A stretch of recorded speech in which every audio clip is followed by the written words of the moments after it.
itu mondok juga percuma kalau tidak diulang-ulang. Bagaimana cara ngulang-ulangnya? Terus buka-buka majelis, mudzakarah, mubahis, ya baksul masail dan lain sebagainya. Nah, itu inti daripada kita menjaga ilmu. Teman-teman sekalian yang dirahmati Allah, pembahasan kemarin kita sudah sampai ke ghuslul mayyit, sekarang ke takfin ya, kalau nggak salah. Kemarin menggafani. Mengkafankan ya. Kemarin menggafani. Oh, kemarin mengkafankan ya. Batasnya di sini saya. Berarti sekarang memandikan.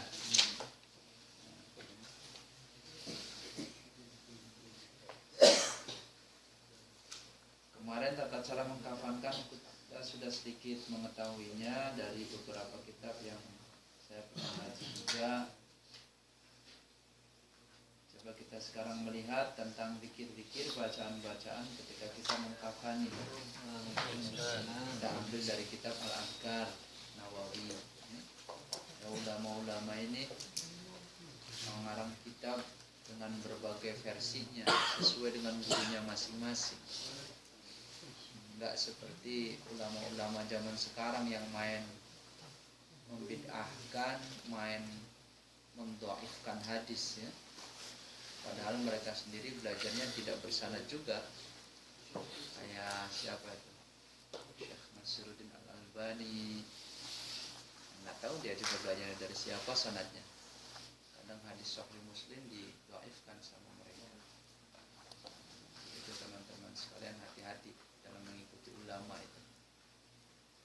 Bab ma yuqalu fi hali ghuslil mayyiti wa takfinihi. Di sini Imam Nawawi khusus menulis zikir-zikirnya saja, doa-doanya, bacaan-bacaannya yang dinukilkan langsung dari baginda Rasul.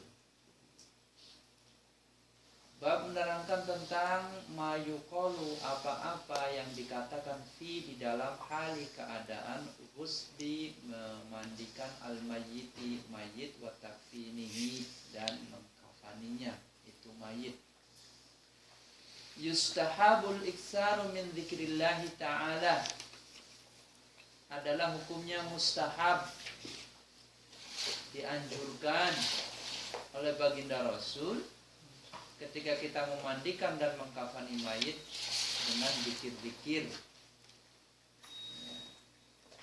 Wa du'a'u lil mayyiti fi hali ghuslihi, dan membaca doa atas diri si mayit ketika memandikan, wa takfinihi, dan ketika mengkafaninya. Jadi dengan zikir, doa ya.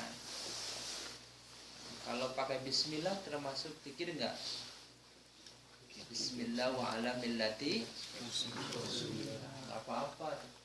Ini bismillah wa ala millati Rasulullah itu bukan hanya sekedar ketika menggotong jenazahnya aja. Boleh, yang dianjurkan baginda Rasul tadi apa tuh?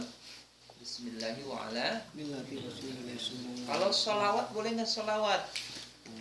Boleh, sholawat juga akan termasuk zikir.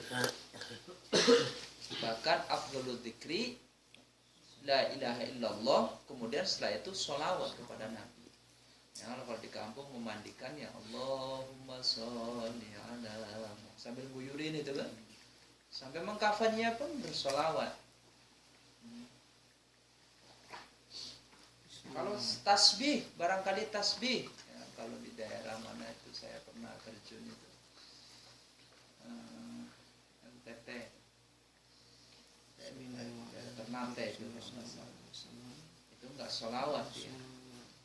Kamat la ilaha illallah wahdahu la syarika lah lahul mulku, terus digituin panjang sekali. Jadi macam-macam ya, intinya adalah zikir, doa ya atas diri si mayit boleh.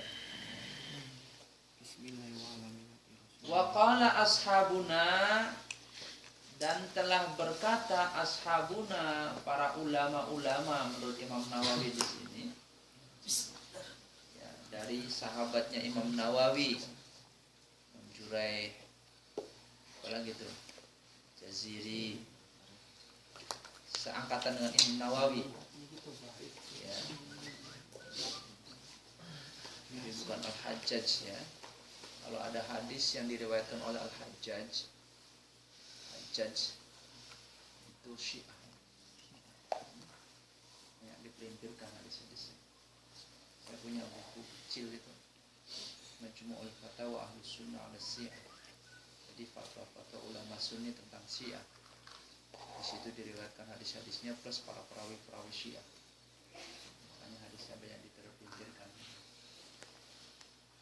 Waqala, dan telah berkata ashabuna, sahabat-sahabat kami dari para ulama ahli fikih, wa idza ra'al ghasilu minal mayyiti ma yu'jibuhu mistintaruhu wajhuhu wa tibirihuhu wa nahwi dzalika istahabba lahu ayuhaddisan nasa bidzalik. Wa idza, dan apabila ro'a, telah melihat al-ghasilu, yang memandikan minal mayiti, dari mayit, ma yu'jibuhu, apa-apa yang sangat mengagetkan. Kagum di sini. Yang sangat mengagetkan, yang sangat lain. Manistanaratan wajhahu, seperti halnya wajahnya itu bercahaya, wa tayyibun, atau baunya itu wangi, wa nahwi dzalika, atau semisalnya, istahabba, maka disunnahkan, dianjurkan, lahu, atas diri si pemandi mayit, ayu hadisa, untuk berbicara atau untuk menceritakan an-nasa pada setiap manusia bidzalika, dengan keajaiban itu. Jadi sebaliknya, kalau kemarin kita terangkan tuh waktu bab memandikan, kalau keluar dari tubuhnya hal-hal yang aneh, itu tidak boleh diceritakan sama orang lain, cukup yang memandikan dari ahli mayitnya saja yang tahu.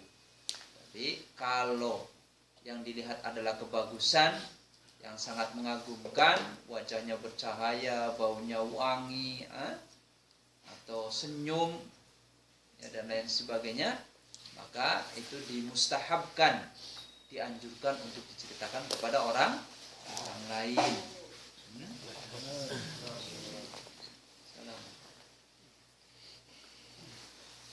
Dalam beberapa kitab yang lain, saudaraku sekalian, ketika kita berhadapan dengan mayit, buruk atau jelek yang kita lihat, tetap kita harus mendoakan baik atas diri si mayit. Kenapa? Fa inna du'ana amana alaihil malaika. Karena doa kita itu diamini oleh para malaikat. Ya.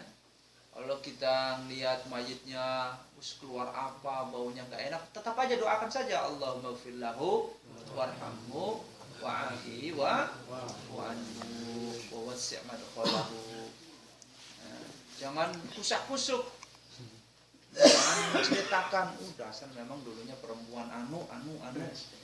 Itu justru akan membuat sedih dan memberatkan bagi si mayit.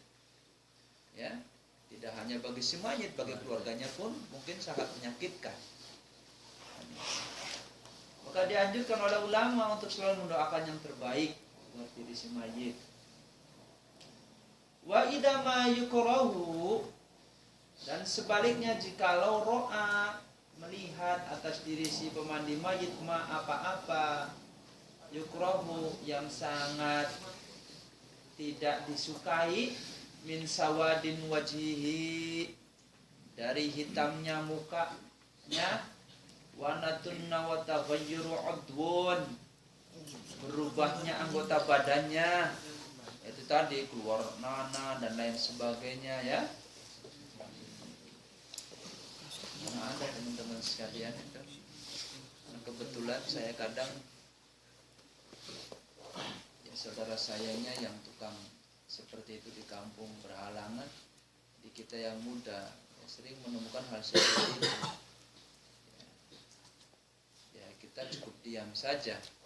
Kan saya juga sering memakamkan, tidak ada hujan, tidak ada apa, airnya banyak, akhirnya ya terpaksa harus terlep ini gitu ya, macam ada yang kakinya harus saya patahkan karena memang nggak muat terus beberapa kali, macam-macam teman-teman sekalian. Nah, kalau melihat hal yang seperti itu, ya, kalau bukan untuk taklim, untuk seperti ini, ya, untuk pelajaran, maka nggak boleh diceritakan semena-mena. Tadi saya makami mayatnya si Anu, terpaksa pengen tak tugel. Wangel sih, nggak boleh. Kalau orang kampung biasanya kayak gitu. Wabi. Iya, memang setan semuanya gitu. Udah ceritain aja, biar kecelup hebat kamu.